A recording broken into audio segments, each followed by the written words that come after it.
Have you ever felt lost inside your own mind, as if every thought opened 10 new paths, but none of them led you out?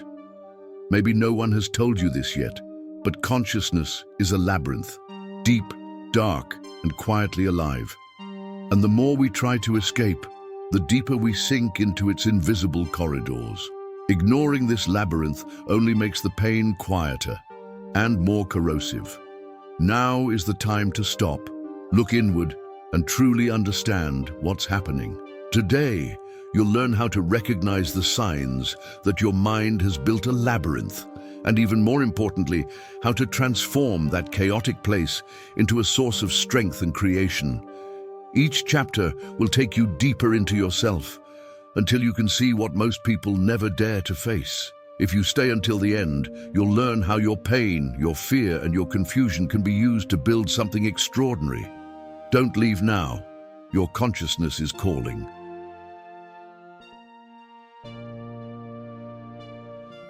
There comes a moment in life when something inside our mind seems to shift. Before, everything made sense. Who we were, what we felt, what we wanted. Suddenly, that sense of security starts slipping through our fingers like fine sand we can't hold onto. That's when the inner labyrinth begins to form, silent, strange, and almost invisible to the outside world. Have you ever felt that quiet change within you? Since ancient times, cultures like the Greeks portrayed the human mind as a mysterious place, full of traps. The myth of the Labyrinth of Crete, where the Minotaur hid, wasn't just about external monsters. It spoke of internal ones, the creatures living inside our own thoughts. Consciousness has always been seen as a battlefield, a risky crossing between who we are and who we fear we might become. At what point did we lose the map that once guided us? In philosophical thought, realizing that the mind can become a labyrinth marks the beginning of true transformation. Until then, we live almost on autopilot, believing our thoughts are our perfect allies. But when consciousness fractures, it forces us to face a painful truth. We don't always think what we want. Sometimes we think what we need to confront. Have you ever wondered whether your thoughts are really your own? There's a mystery here that few dare to explore. Why does the mind betray us precisely when we need it most? When life knocks us down, we expect our consciousness to catch us. But that's often when it shatters the most, creating dark corridors filled with uncertainty. And what do most people do? They close their eyes and try to forget the labyrinth exists. But is forgetting really a way out? The philosopher Heraclitus once said, "No man ever steps in the same river twice." The same is true for our consciousness. It is always changing, flowing, unfolding. That feeling of familiarity we once had with our mind was just a temporary illusion. Accepting this isn't a weakness. It's the first step toward finding true paths within the chaos. Are you ready to face instability as part of who you are? If the first shock is realizing the labyrinth exists, the second is understanding that we built it ourselves without even noticing. Every fear we repressed, every pain we ignored, every truth we silenced, they all became walls, twists, and crossroads. And now, as we look inward, we find not just questions, but an incomplete map drawn by our own history. Have you ever stopped to think about how your life has shaped your inner labyrinth?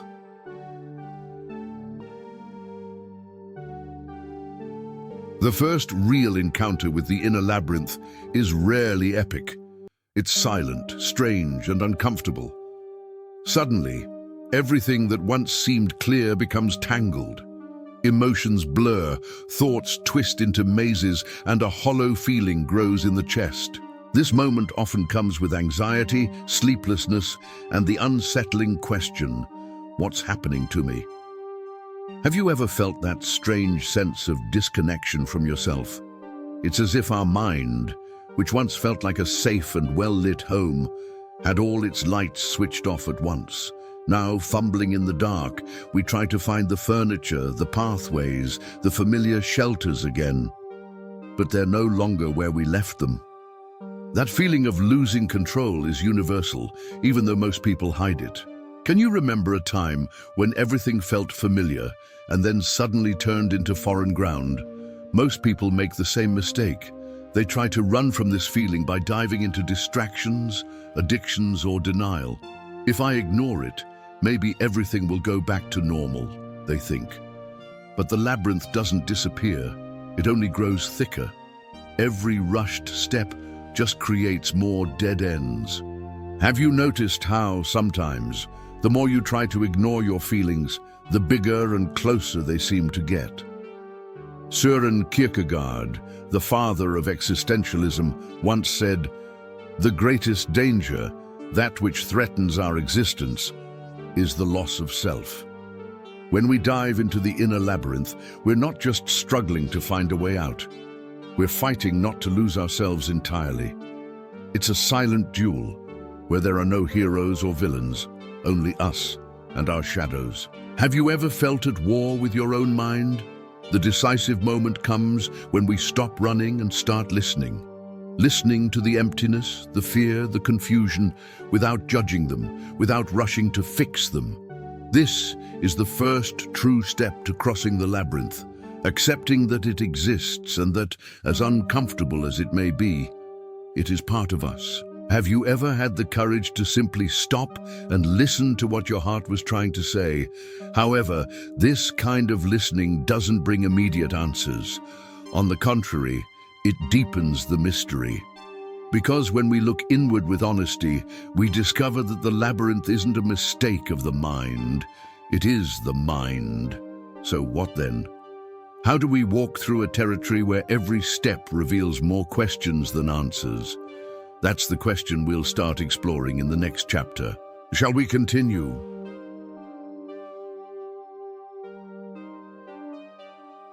Waking up to the inner labyrinth is such a lonely experience that sometimes it feels like we've been exiled from the ordinary world.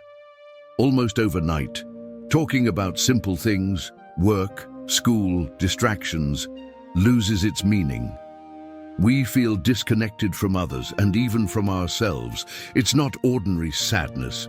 It's a kind of invisible exile, as if we're trapped between two worlds. Have you ever experienced that feeling of not belonging? It's like being a social ghost. We're physically present, but something inside us has already departed. Laughter seems to echo from far away, and small talk sounds like meaningless noise. Inside, a quiet part of us watches everything, asking, "What am I doing here?" It's not arrogance or superiority. It's the weight of a consciousness that has seen what most people never dare to face. Have you ever felt out of sync with what the world values? Most people, when going through this, make a fatal mistake. They desperately try to go back to who they were before, as if they could simply unsee what they discovered inside themselves. They force smiles, push the pain down, pretend that nothing has changed.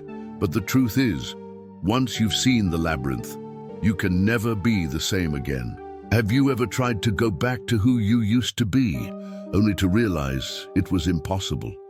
The awakening is painful because it shatters the illusions that once kept us safe. It's like leaving a comfortable house that suddenly collapsed without warning. You can mourn the loss of that house, but you also have to recognize it had been falling apart for a long time. The awakening simply revealed what was already fragile. Do you believe that at some point the certainties we held on to were just a facade? Carl Jung once said, "He who looks outside dreams, he who looks inside awakens." When we look inward, we don't just find answers, we find wounds, fears, hidden desires. Awakening means realizing that life isn't built on ready-made truths, but on questions that must be lived. The real question is no longer, how do I go back to who I was, but how do I live as who I am now? Are you willing to carry this new responsibility? Now that we have accepted that our consciousness will never be the same, a new possibility emerges. learning how to move within the labyrinth. Not by trying to return to the exit, but by exploring every corridor, every shadow, as an essential part of the journey. In the next chapter, we'll talk about the invisible map that already exists within you, and how to begin to see it. Shall I continue?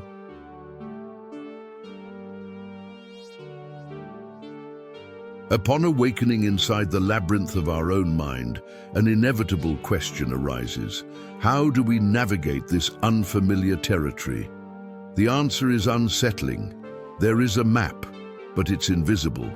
It's not drawn on paper, nor dictated by anyone else.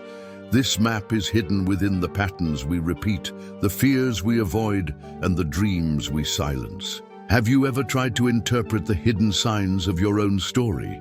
Every automatic thought, every rigid belief, every disproportionate reaction are silent clues drawing this map.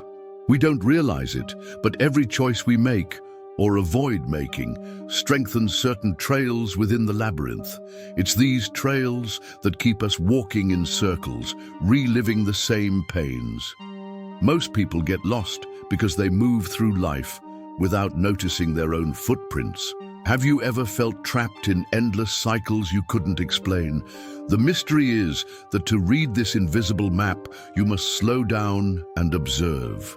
Anxiety drives us to rush through the labyrinth's corridors, but it's in slowing down, in listening carefully to our own feelings, that the paths begin to reveal themselves.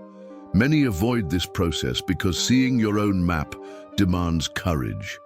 Courage to recognize where we went wrong, where we were wounded, and where we are still afraid. Are you willing to slow down and face what has been hidden? Jean-Paul Sartre said, "Man is condemned to be free." Inside the labyrinth of consciousness, we are free to walk. But freedom without awareness turns into imprisonment. Without understanding our internal pathways, we become victims of our own freedom, trapped by habits, expectations, and suffering we unknowingly create. Have you noticed that sometimes it's our misused freedom that imprisons us? The greatest inner conflict arises when we realize that no one can save us. Not our parents, not lovers, not friends, not even spiritual guides.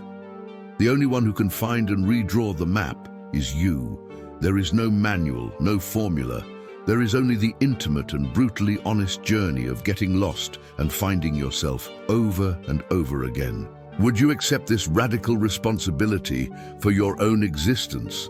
In the next chapter, we'll explore how to transform this labyrinth, which we are just beginning to see, into something beyond pain, a living expression of our own creation. Because the suffering we confront when reimagined can become the most powerful form of art. Are you ready to turn your labyrinth into something beautiful?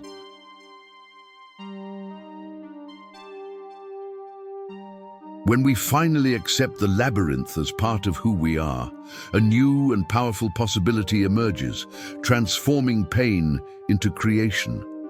Art is often born from the darkest places within the human soul. Painters, writers, musicians, thinkers, many of those who left their mark on the world did so because they dared to face their own labyrinths. Have you ever thought that your pain could also be a seed for creativity? You don't need to be a professional artist to turn pain into art. Every sincere gesture, writing an unsent letter, sketching without technique, composing a song just for yourself, is a way to give voice to what was lost in your inner silence. Creation is an act of redemption. It brings meaning to what once felt unbearable. Have you ever tried to express something you felt so deeply that ordinary words weren't enough? Turning the labyrinth into art is like transforming a field of ruins into a living garden. The wounds are still there, but now they bloom into flowers, trees, and fruits, witnesses of the journey you've endured. It's not about forgetting the pain, but about transmuting it, giving it a new meaning. And every time you create, you tell the world, "I survived, and more than that, I transformed." Can you imagine what it would be like to see your story as a work of art? Nietzsche wrote, "One must still have chaos within to give birth to a dancing star." Indeed, the chaos within your labyrinth doesn't have to be a burden forever. It can be the fuel for something magnificent.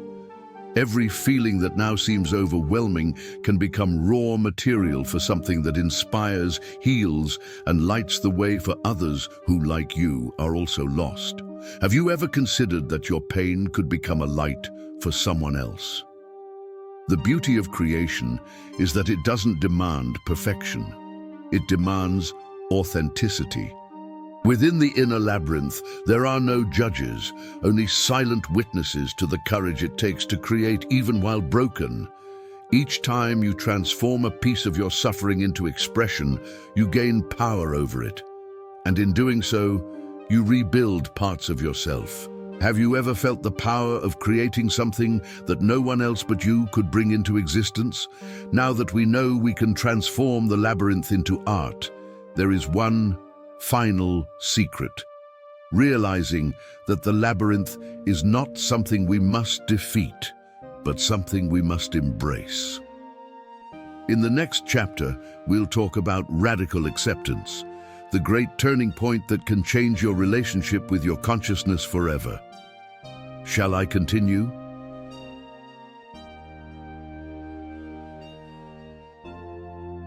What we discover at the end of this journey is something few have the courage to admit. There is no way out of the labyrinth. Because the labyrinth is not a punishment, nor a flaw of nature. It is the very essence of human consciousness. We are made of questions, uncertainties, contradictions. To seek a final point, a definitive answer, is like trying to freeze a river in motion. Have you ever reflected on what might happen if you accepted that there will never be just one single answer? Accepting the labyrinth is, above all, accepting yourself in your infinite complexity. We are not linear or predictable beings. Every pain, every confusion, every fleeting moment of joy forms the living architecture of who we are. To deny the labyrinth is to deny our own humanity. And the more we try to be perfect or resolved, the further we move away from the deep truth that lives within us. Have you noticed how much energy you waste trying to be someone you're not? When we stop fighting the labyrinth, something miraculous happens. It ceases to be an enemy and becomes a home. A strange home, yes, but a home nonetheless, made of dark corridors, secret gardens, and halls of mirrors. Every hidden corner becomes a recognized part of who we are. Acceptance transforms fear into intimacy. Have you ever thought of your mind as a place that can be inhabited with love, even in its darkest parts? Fernando Pessoa once said, "To navigate is necessary, to live is not necessary." To navigate means movement, risk, adventure. To live fully requires that we accept uncertainty as an inseparable part of the journey. In the inner labyrinth, we will never have all the maps, never master all the corridors. But we can learn to walk with courage, knowing that every step, even the wrong ones, are part of our story. Have you ever allowed yourself to navigate without knowing exactly where you would end up? Radical acceptance doesn't mean giving up on growth or on seeking understanding. It simply means stopping the self-aggression for still being lost. It means understanding that being lost is the natural condition of someone who is truly alive. Those who have never felt lost probably never dared to leave the shallow surfaces of existence. The labyrinth is an invitation, not a sentence. Can you see the hidden beauty in simply continuing to walk? Now that we have accepted the labyrinth as part of who we are, a new question arises. What will we do with this awareness? How can we use everything we have seen, everything we have felt, to live more truthfully? This will be our final reflection in the conclusion, where we will tie together all the threads of the journey we've taken together. Shall I move on to the conclusion?